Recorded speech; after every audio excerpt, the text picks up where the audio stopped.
చేశారు. పార్లమెంట్ లో బీజేపీకి తిరుగులేని ఆధిక్యం ఉంది. తిరుగులేని నాయకుడిగా, ప్రపంచ నాయకుడిగా మోదీ చెబుతున్నారు. అలాంటిది ఈసారి లోక్సభలో కొంత ఎదురు దెబ్బ తగిలినట్లు అనిపిస్తోంది అంటూ మహిళా బిల్లు వీగిపోవడం బీజేపీ ఫెయిల్యూర్ కాదా అన్న ప్రశ్నకు రఘునందన్ రావు బదులిచ్చారు. ఆసక్తికర వ్యాఖ్యలు చేశారు. బీజేపీ ఎంపీ రఘునందన్ రావు పలు అంశాలపై ఆయన స్పందించారు. కీలక వ్యాఖ్యలు చేశారు. పార్లమెంట్ లో బీజేపీకి తిరుగులేని ఆధిక్యత ఉంది. తిరుగులేని నాయకుడిగా, ప్రపంచ నాయకుడిగా మోదీని చెబుతున్నారు. అలాంటిది ఈసారి లోక్సభలో కొంత ఎదురు దెబ్బ తగిలినట్టు అనిపిస్తోంది. మహిళా బిల్లు వీగిపోవడం బీజేపీ ఫెయిల్యూర్ కాదా అన్న ప్రశ్నకు రఘునందన్ రావు బదులిచ్చారు. ఆసక్తికర వ్యాఖ్యలు చేశారు. మాకు 300 మంది ఎంపీలు వచ్చారు. మా సీట్లు మాకు ఉండనే ఉన్నాయి.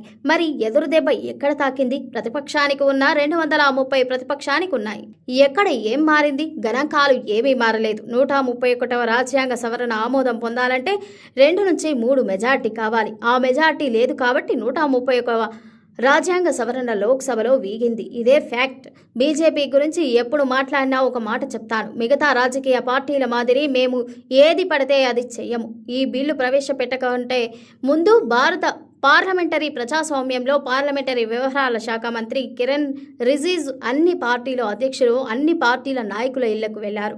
బిల్లు ప్రాముఖ్యతను భారత ప్రజలందరి ముందు ప్రయత్నం చేస్తున్నాం. స్పెషల్ సెషన్ పెడుతున్నాం. మీరు సహకరించండి అని కోరారు. ప్రతిపక్ష నాయకులు అందరి ఇళ్లకు పర్సనల్గా వెళ్లి బిల్లు ఉద్దేశాన్ని వారికి వివరించారు.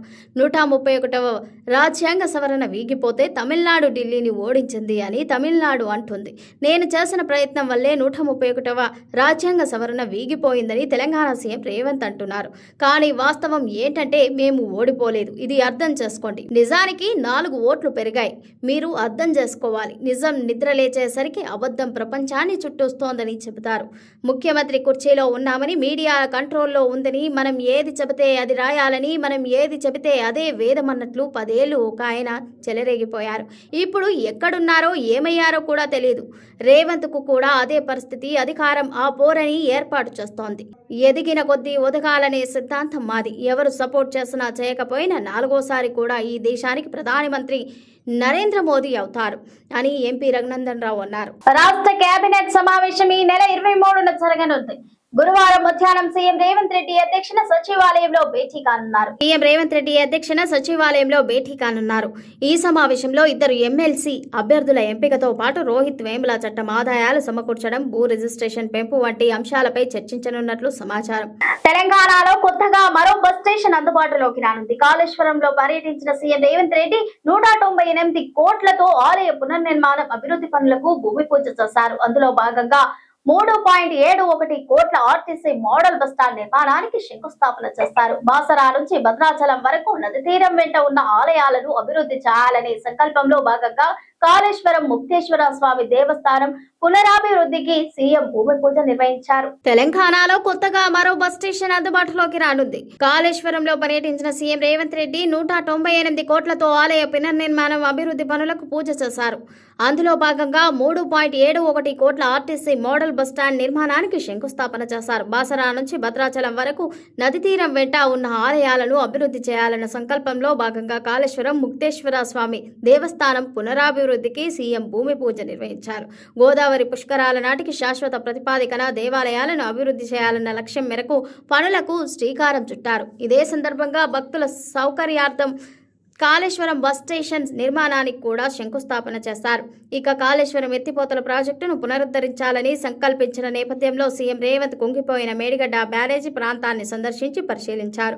మంత్రులు, నీటిపారుదల శాఖ ఉన్నతాధికారులతో కలిసి మేడిగడ్డ బ్యారేజీ సైట్ను చేరుకున్న సీఎం పునరుద్ధరణ చేపట్టడానికి సంబంధించి జరుగుతున్న జియోఫిజికల్, బయోటెక్నికల్ పరీక్షలను పరిశీలించారు. నేషనల్ డ్యామ్ సేఫ్టీ అథారిటీతో పాటు ఇతర సంస్థల సూచనల ప్రకారం మేడిగడ్డను పునరుద్ధరించడానికి చేపట్టాల్సిన పనులపై జరుగుతున్న పరీక్షలను ఒక్కొక్కటిగా పరిశీలించారు. బ్యారేజీ కుంగిన ప్రాంతంలో పరిస్థితులను నీటిపారుదల శాఖ అధికారులు సమగ్రంగా వివరించారు. పునరుద్ధరణకు నిర్వహిస్తున్న వివిధ పరీక్షల విధానాలను తెలిపారు. ఈ సందర్భంగా ముఖ్యమంత్రి గారు పలు అంశాలపై వివరాలను అధికారులకు అడిగి తెలుసుకున్నారు. ముఖ్యంగా మేడిగడ్డ బ్యారేజీ వద్ద పియర్స్ 20, 21, 22 వద్ద బోర్ రిగ్స్ ద్వారా జీపీఆర్ శాంపిల్స్ సేకరణ పనులను పరిశీలించారు. పునరుద్ధరణ పనులు చేపడుతున్న నేపథ్యంలో 520 బోర్ రిగ్స్ ద్వారా శాంపిల్స్ సేకరించి సెంట్రల్ వాటర్ అండ్ రీసెర్చ్ స్టేషన్కు పంపనున్నారు.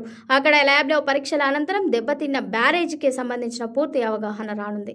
డ్రోన్ బెస్ట్ జీపీఆర్ టెస్టుకు సంబంధించి అధికారులు ముఖ్యమంత్రి నేతృత్వంలోని ప్రతినిధి బృందానికి అధికారులు వివరించారు. ఈ పరీక్షల ద్వారా 20 నుంచి 30 మీటర్ల పిఆర్స్ వద్ద నేల స్వభావానికి సంబంధించి ఫలితాలను తీసుకోవచ్చని అధికారులు తెలిపారు. బ్యారేజీ వద్ద సిలెంట్ ఫైల్స్కి సంబంధించి సమాంతర క్రాస్ హోల్స్ సిస్మిక్ టెస్ట్ వివరాలు తెలిపారు. ప్రాజెక్టు పునరుద్ధరణకు సంబంధించి బ్యారేజీ వద్ద సాగుతున్న వివిధ పరీక్షలను పరిశీలించిన అనంతరం మంత్రులు ఉన్నతాధికారులతో ముఖ్యమంత్రి సమీక్షించి పలు సూచనలు చేశారు.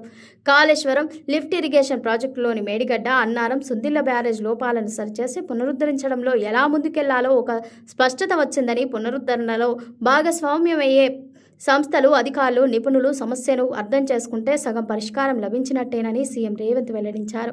ప్రస్తుతం కొనసాగుతున్న పరీక్షల ద్వారా సమస్యను పూర్తిగా అర్థం చేసుకున్న తర్వాత అధికారులు పనులు మొదలుపెట్టాలని చెప్పారు.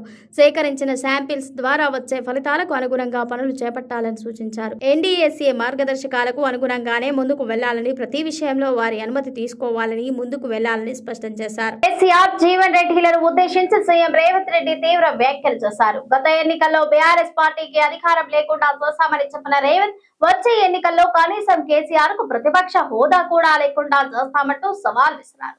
2029 ఎన్నికల్లో నువ్వో నేనో తేల్చుకుందామంటూ ఛాలెంజ్ చేశారు. కాళేశ్వరం ప్రాజెక్టులో కుంగిపోయిన మేడిగడ్డ బ్యారేజీని పరిశీలించిన ముఖ్యమంత్రి రేవంత్ రెడ్డి ఆ తర్వాత జయశంకర్ భూపాలపల్లి జిల్లా కాటారం మండలం నస్తూర్పల్లిలో ఏర్పాటు చేసిన బహిరంగ సభలో రాష్ట్రంలోని అన్నదాతలకు రైతు భరోసా 2వ విడత నిధులను విడుదల చేశారు. ఈ సందర్భంగా మాట్లాడిన రేవంత్ రెడ్డి రాష్ట్రంలో పెద్ద పెద్ద ప్రాజెక్టులను కట్టింది, రైతులకు నీరిచ్చింది కాంగ్రెస్ పార్టీ ఏనని తేల్చి చెప్పారు. అదే సమయంలో అన్నదాతలు పండించిన పంటలకు గిట్టుబాటు ధర కల్పించే చట్టాన్ని తీసుకొచ్చిందని కూడా గుర్తు చేశారు.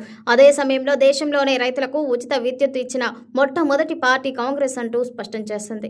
ఈ సందర్భంగా కేసీఆర్ పై రేవంత్ రెడ్డి విరుచుకుపడ్డారు. 2023 తెలంగాణ అసెంబ్లీ ఎన్నికల్లో బీఆర్ఎస్ పార్టీని గద్దెదించామని చెప్పిన సీఎం 2029 ఎన్నికల్లో కేసీఆర్ కు ప్రతిపక్ష హోదా ఊడగొట్టబోతే తన పేరు మార్చుకుంటానని శపథం చేశారు. లక్షలాది మంది కాంగ్రెస్ కార్యకర్తల సాక్షిగా ఇదే తన సవాలంటూ పేర్కొన్నారు. వచ్చే ఎన్నికల్లో నువ్వో నేనో తేల్చుకుందామంటూ కేసీఆర్ కు రేవంత్ ఛాలెంజ్ విసిరారు. ఇక ప్రజాపాలన పోవాలి అంటూ జీవన్ రెడ్డి చేసిన వ్యాఖ్యలపై స్పందించిన రేవంత్ రెడ్డి పాపాల భైరవుడు రావాలి అంటున్నారని ఎద్దేవా చేశారు. ఫామ్ హౌస్ లో ఉండే పాపాల భైరవుడు మళ్లీ అధికారంలోకి ఎందుకు రావాలని ప్రశ్నించారు. రాష్ట్రంలోని లక్షల మంది కాంగ్రెస్ కార్యకర్తలు జెండా మోస్తే ప్రజాప్రభుత్వం అధికారంలోకి వచ్చిందని చెప్పారు. ఎందుకు పాపాల భైరవుడు రావాలో పార్టీ మారిన జీవన్ రెడ్డి చెప్పాలంటూ డిమాండ్ చేశారు. జీవన్ రెడ్డి చరిత్ర, ఆయన వెనుకున్న మచ్చలు అన్నీ తనకు తెలుసని రేవంత్ రెడ్డి మండిపడ్డారు. 40 ఏళ్లుగా తనకు, తన కుటుంబానికి జీవన్ రెడ్డి ఎన్నో పదవులను తీసుకొచ్చారని సీఎం రేవంత్ రెడ్డి తెలిపారు. కాంగ్రెస్ పార్టీ 14 సార్లు బీఫామ్ ఇస్తే ఇప్పుడు పార్టీని మోసం చేసి బీఆర్ఎస్ పార్టీలోకి వెళ్లిపోయారంటూ ఆరోపించారు. ఓడిపోయిన ఎన్నోసార్లు పదవులు, టికెట్లు ఇచ్చి జీవన్ రెడ్డిని కాంగ్రెస్ గౌరవించిందని గుర్తు చేశారు. ఒక్క ఏడాది పదవి లేకపోతే కాంగ్రెస్ కార్యకర్తల గుండెల మీద తల్లి జీవన్ రెడ్డి శత్రువు వైపు చేరారని మండిపడ్డారు. ఆయన ప్రభుత్వం వస్తాడంటే ఈయనకు పెద్ద పదవి ఇస్తాడంట. నీకున్న ప్రతిపక్ష హోదా ఊడగొట్టకపోతే నా పేరు మార్చుకుంటా బిడ్డ కేసీఆర్. 2023లో నిన్ను ఓడగొట్టిన, 2024లో నీకు గుండు సున్నా ఇచ్చిన, సర్పంచ్ ఎలక్షన్ లో పాతరేసిన, మున్సిపల్ ఎన్నికల్లో ఉప్పు పాతరేసిన, జూబ్లీ హిల్స్ కంటోన్మెంట్ లో నీకు గోరి కట్టిన, వచ్చేసారి ఆ గోరి మీద మా కాంగ్రెస్ పార్టీ కార్యకర్తలు జెండా ఎగరేస్తారు. ఇదే నా సవాల్, ఇదే నా సవాల్, ఇదే నా సవాల్ కాంగ్రెస్ పార్టీ కార్యకర్తల తరఫున. చూసుకుందాం కేసీఆర్, నువ్వు నేను వచ్చే ఎన్నికల్లో నువ్వా నేనా, ప్రజా పాలన పాపాల భైరవుడా, మా కాంగ్రెస్ పార్టీ కార్యకర్తల లక్షలాది మంది 10 ఏళ్ళు కేసులు కట్టుకొని జైలుకు పోయి ప్రాణాలు వదిలి ఊపిరి బిగబట్టి జెండా మోసి అధికారంలోకి వస్తే పాపాల భైరవుడు రావాలి, ప్రజా పాలన పోవాలి అని మాట్లాడడానికి నీకు సిగ్గెట్లొచ్చిందని నేను అడుగుతున్నా మనిషిని. ఇవాళ నేను అడుగుతున్న మిత్రుల ఈ వేదిక మీద నుంచి ఒక ఆయన అంటున్నాడు, ఇంతకాలం శ్రీధర్ బాబు గారు, అడ్లూరు లక్ష్మణ్ గారు అనేవాళ్ళు ఆయన పెద్ద మనిషి అని. ఇక ఆయన పెద్ద ఆయనను కాదో నాకైతే తెలియదు, కానీ ఆయన అంటున్నది ఏందయ్యా అంటే ప్రజాపాలన పోవాలి, పాపాల భైరవుడు రావాలంట. నేను అడుగుతున్న మా మిత్రులను, ప్రజాపాలన ఎందుకు పోవాలి? ఫామ్ హౌస్ల పండుకున్న పాపాల బైరోడు ఎందుకు అధికారంలోకి రావాలి అని నేను అడుగుతున్న ఈ వేదిక మీద నుంచి. ప్రజాపాలన ఆ పెద్ద ఆయననో వాళ్ళ తాతనో వాళ్ళ ముత్తాతలో తెస్తే రాలేదు.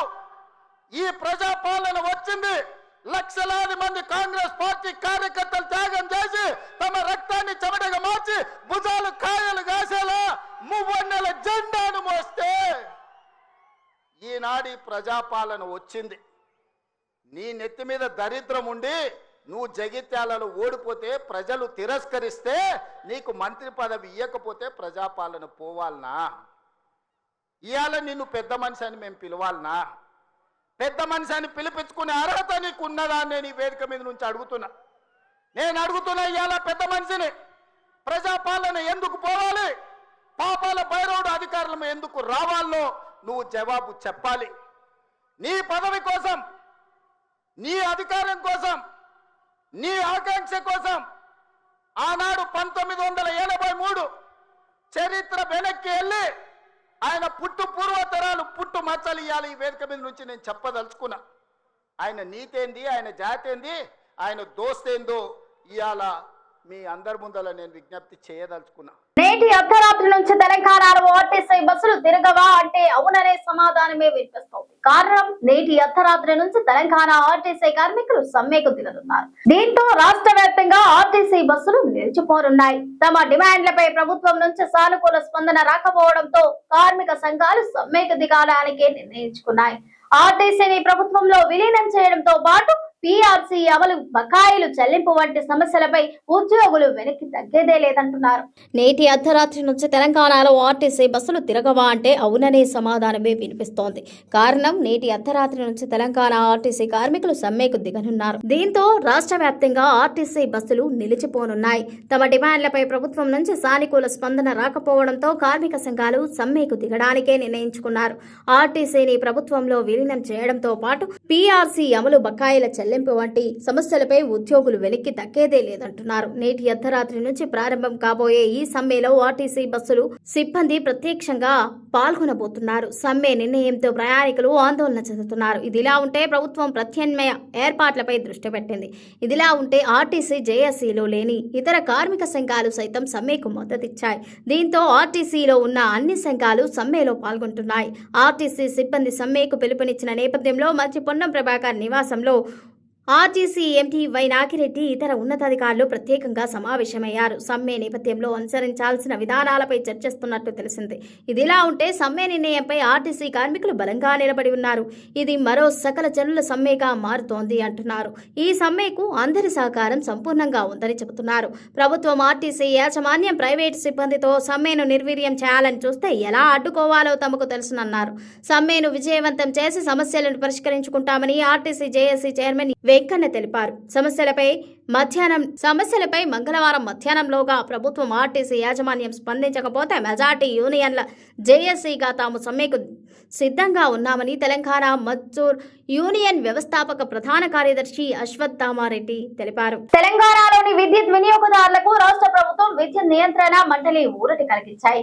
గత 2 ఏళ్లలో విద్యుత్ కొనుగోలు, ఇతర నిర్వహణ వ్యయాల వల్ల డిస్కామ్లపై పడిన 7,635.32 కోట్ల అదనపు భారాన్ని ప్రజల నుంచి వసూలు చేయకుండా ఏడాది పాటు నిలిపివేయాలని ప్రభుత్వం కోరగా ఇందుకు ఈఆర్సీ ఆమోదం తెలిపింది. ఈ మేరకు తాజాగా ఉత్తర్వులు జారీ అయ్యాయి. తెలంగాణలోని విద్యుత్ వినియోగదారులకు రాష్ట్ర ప్రభుత్వం విద్యుత్ నియంత్రణ మండలి ఊరట కలిగించాయి.